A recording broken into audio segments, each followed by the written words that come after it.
What's up, y'all? This is it. The 2013 absolute best movie ever. That's right. Best. Nah, this is the best movies of 2013.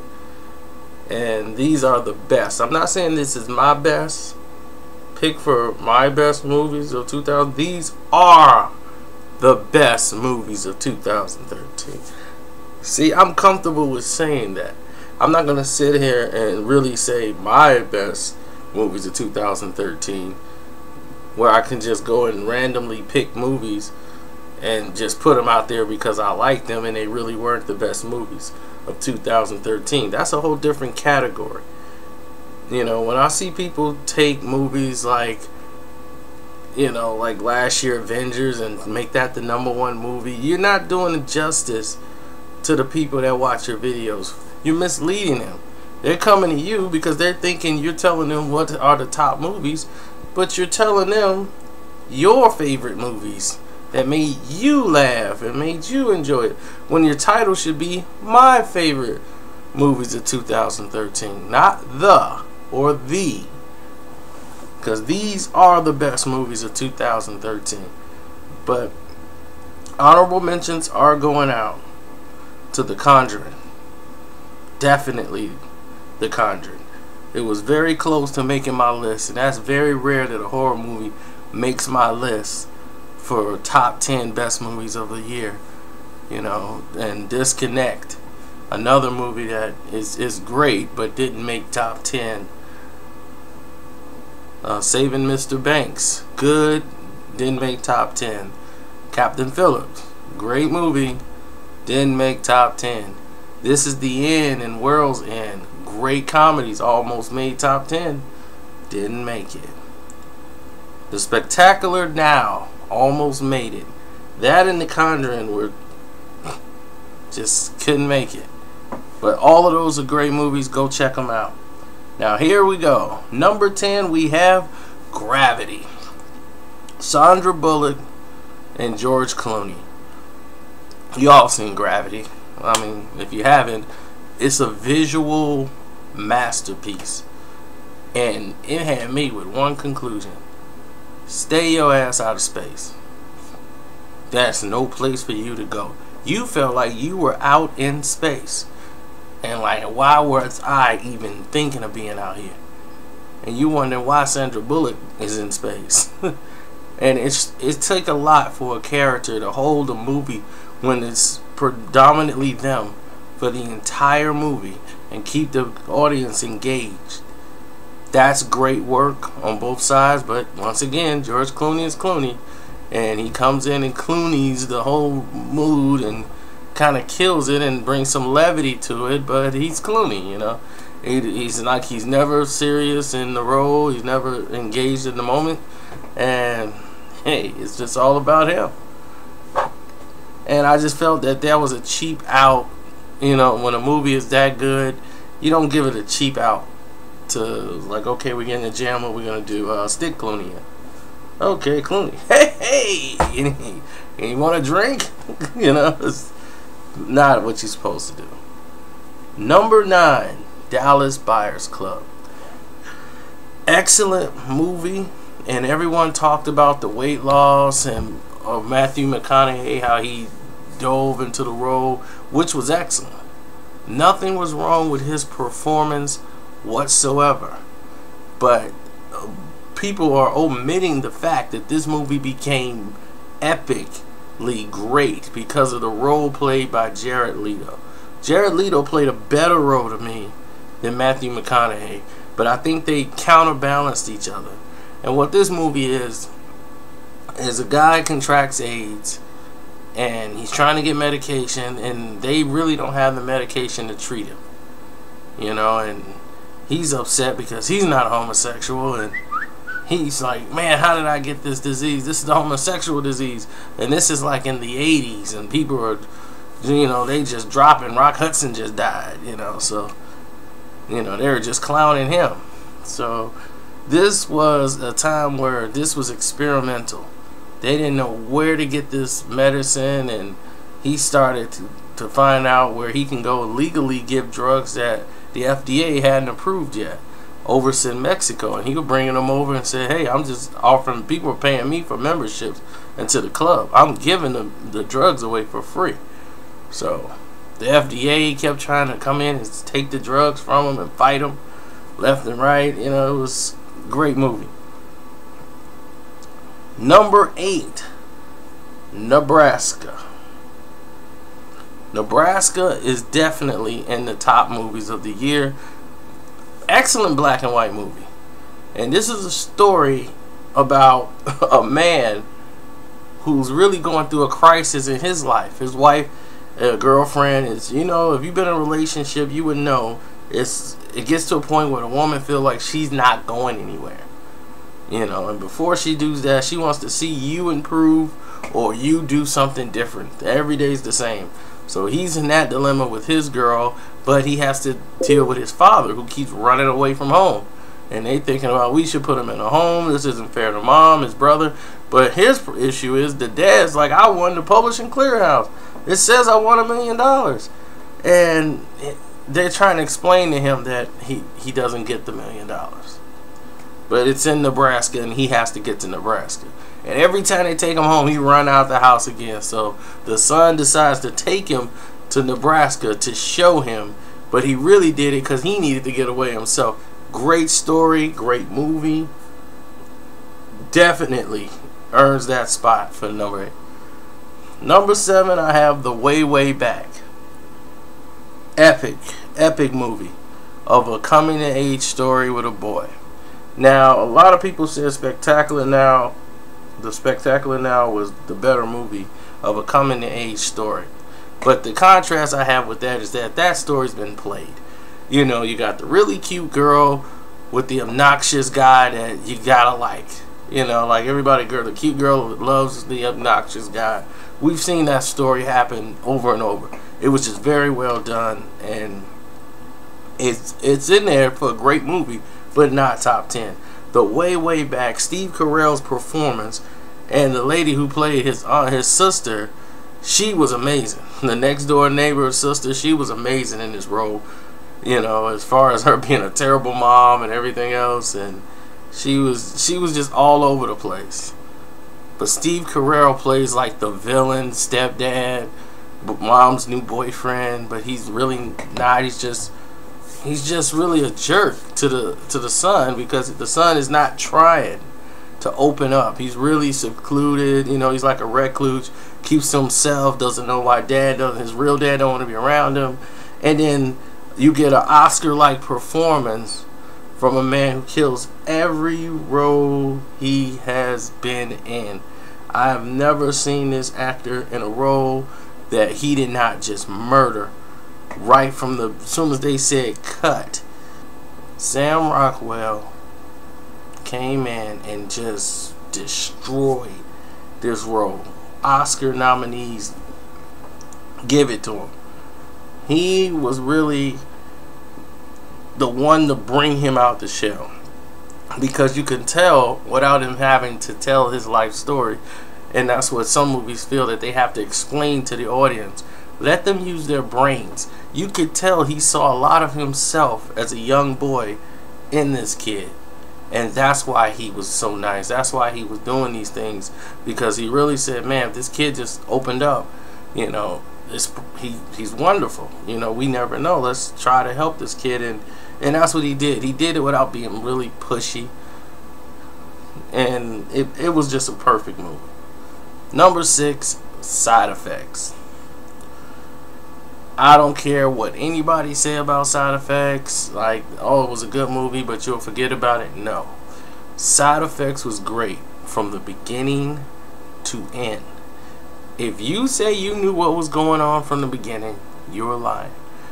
This movie had turns and a great plot twist that I said, wow, you're intrigued, because what it is a client who's having a side effect to some medication prescribed by a psychiatrist. and now both of their worlds, the whole world is turning around. I can't tell you too much more than that without explaining the whole movie to you. But Jude Law kills this role again. What doesn't he do great? And who's that? Channing Tatum and what's her name? It's the new actress. She's only been in a couple of movies. Can't think of her name off the top of my head, and that sucks. I think it's Mira. But anyway, she's from the UK, and she definitely owned this role. She's the girl that was in Prometheus. Alright. Rooney Marie. That's it. Rooney Marie. So, killed this role, definitely deserving of number 6. My number 5, Mud. Could have easily been number 1. Seriously, Mud is that good. Some people gonna be like, man, I don't like those movies. It's a bayou type movie where the worlds are different. This guy named Ellis, this kid named Ellis, and his best friend Neckbone. Now that's my guy there. For once I heard his name was Neckbone. Classic. Him and Neckbone are basically best friends. They go out and they basically hunt for their food. They go fishing and then they go sell fish in the town when they go to the city and carry buckets. And they got those houses that float on the river. And their dad is getting ready to lose his house because his wife, she wants to go take a job in the city, and she don't want to be a bayou wife no more. She want to be a city girl, and she's taking the son with her. Now the son wants to stay there, but the dad's like, I gotta sell this here, and you gotta go with your mom. You know, just keep her happy. You know, like don't make it worse than what it really is. And well, then it already is. But then on the flip side, they find this abandoned boat, like through the hurricane, it got put in a tree. And up there, Matthew McConaughey's living there. Come to find out, Matthew McConaughey, whose name they find out that he just says is Mud. My name's Mud. And Mud's on the run from like this mobster who wants him dead. Like this girl played by Reese Witherspoon, that's like the love of his life. Every time they split up, she ends up dating this guy, and this guy was beating on her, and then Matthew McConaughey and him got in a fight and killed him. So he's on the run, and the dad, the mobsters, the father, that was his son or whatever, his dad is hunting him down through the town, paying money, and they following the girl because they know he's gonna pop up one day. So Mud keeps sending the boys, like, go sending messages to that girl. You know, like, tell them I'm gonna come for her. I'm just trying to get this and this in place. You know, so it's a big ending at the end. I can't go into the story no further, but Mud is a classic. Number 4, 12 Years a Slave. Just from the abuse of making this movie, it should be number 4. It's way too graphic, I think, and you know, for me to take, I didn't want to go see this movie because I don't want to see that. You know, just going through this motion, and it's really emotionally impacted to where you walk out of the theater angry. You take it with you. So to see a person go through that, so much abuse, and this is a story of a freed man during the time of slavery and gets, you know, bamboozled back into slavery. You know, it's like, hey, I'm a free man. No, you're not. You know, and then beating him, and this cruel slave owner played by Michael Fassbender. He did a great job of playing him, you know, but it's just not really something that I'm in tune to. But the characters, I tried to focus on that, and Shawata played, come on, he killed it. I mean, he killed the role. You know, his emotional draw into this, it's like, how could you not be emotionally drawn into something like this? But to bring it on that set and not choke and kill Michael Fassbender on the set, I have to commend him for that. So yes, that is number 4. Number 3 could easily be number 1, and I do thank the other guy from Smole's Nose for picking this as his number 1 movie, not Ellis. Ellis can get out of there. But forgot the other guy's name. but he makes great picks. And he picked Prisoners as number 3. And he's absolute. I mean, he picked it at number 1. It's my third. Prisoners, unbelievable. What more could I say? If they have extra Oscars, just start handing them out. From Terrence Howard all the way down. Viola Davis.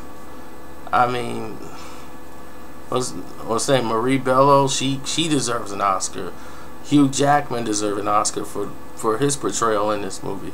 You know, and this is two couples. It's Thanksgiving. They're neighbors. And Terrence Howard and his wife, their kids, all over. And then they have 2 teenage daughters. 2 teenage kids. 1 daughter, 1 older, and 2 little ones. So the little ones go out and play on this Winnebago that had no business being in this neighborhood. And the adults, you know, their teen brothers pick them up and bring them in the house. Then they sneak back out on their own, and then they're missing. And we don't know what happened. The Winnebago's gone. So naturally, we all think they're in the Winnebago as viewers. And so the parents are going crazy, and then they're looking for their kids. And Jay Gyllenhaal plays a great role as the police sheriff who's never lost a case. He's always found that case. So he had that bravado going. So he wanted to be the one to solve this and find the kids. So he was really drawn into it for that fact. And then they find the Winnebago and the kids running away, but he's almost mentally retarded. So they can't get any information out of him. But they know that this guy is like, he ran from the cops. It's like, what are you doing parked out here? You know, you took off running, so they're thinking the kids are buried somewhere in the woods, you know, and it's so much high tension and story twists and plots, but it's a real strong movie to test faith as well. You're going to love Prisoners. It will draw you there. Number 2, The Wolf of Wall Street. Come on. It was, when I first saw the movie, I put it at number 1. Only because I was used to that world. Everything that happened in there wasn't a surprise, because I used to work in a place very similar to where they worked. I wouldn't say I was the Wolf of Wall Street or his assistant. I was one of them guys who was on the phone. They lived that life. The owners and everybody else, and we just heard the wonderful stories that no one in the rest of the world would ever believe. And then you got to see it right here live on the screen. It was like, this would shock some people, but I've actually heard this story that actually happened before. Like all of this craziness. And what this movie is basically about is a guy who found a niche and reinvented himself. He was a stockbroker, just got his Series 7, got hit by Black Monday in the 80s, the late 80s. All the stockbrokers are basically looking for jobs. And he finds a niche to where he could use his talents to sell garbage stocks and get 50% off of it. So he can convince these people to buy garbage stocks, and he could kill them with the pink sheets. He's getting 50%. So his brain grows even more. He says, I want to open up my own business doing this. Then he's doing that, and they're making good money. You know, he's making about $60,000, $70,000 a month. That's good for some people, but now he's thinking, you know, it can go more. And his wife gives him an idea that, what if you sold garbage stock to rich people? You knew, but he knew how to sell to rich people because he used to be on Wall Street. Ding! He comes up with a big name that rich people would look at, and then he fooled them into buying garbage stocks. Well, they can survive the hit if the stock doesn't do anything, because they make money. They don't care. So boom, there it is. They get them with the good stuff, and then they bring in the garbage right along with it. So they were making a killing. 20 million. It went from 70,000, 60,000 a month to making $20 million a month. Killing the game. Go see the movie. It's all I can tell you is Jordan Belfort's life in his book. Go get the book too. The Wolf of Wall Street by Jordan Belfort. You on YouTube, look up Jordan Belfort. He's talking. He's on talk shows now. This movie's gonna put him in the stratosphere. But the #1 movie of 2013 is American Hustle. American Hustle, David O. Russell's masterpiece. If he had a paintbrush, he would go down the line, because he just made a masterpiece with this paintbrush. First of all, character dialogue. And for all movie makers, this is what you need to work on. Character dialogue. Each character is different.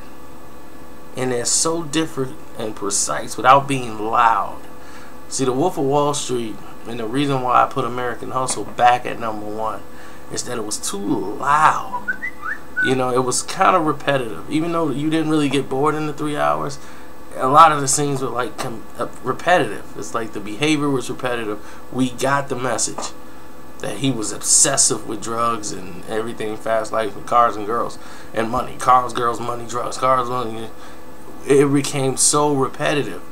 But in this movie, it was all about the characters, where Amy Adams just... Don't be surprised if she wins the Oscar for Best Actress. You know, Jennifer Lawrence was good in her role, but it wasn't a role for her to be great. She was great for her part, where she needed to be for her role. She played that. Everybody didn't overachieve. They played their character to the limit. And I'm like, I wish it was Oscars to go out to every single body, because Christian Bale really pushed the scale with playing this character. Here's a guy who's street smart. He knows the game, and he runs in that. He's Amy Adams, but he's a good guy in heart, you know, and he doesn't want to. I don't want to tell the movie, but let me tell you the basis of the movie, okay? This couple that's dating, okay, Amy Adams and Christian Bale.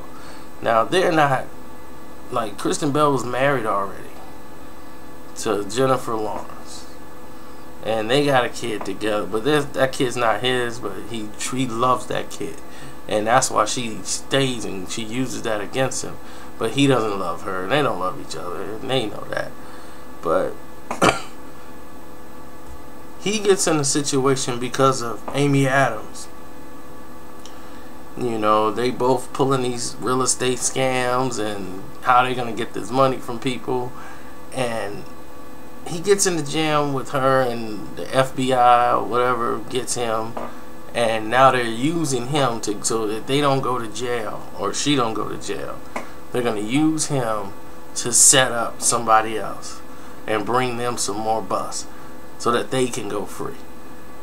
Now, what they want to do is to not rat on anybody and get out of it, but they got to come up with some type of a plan, a hustle, and they got to try to figure it out on the go as they're moving along.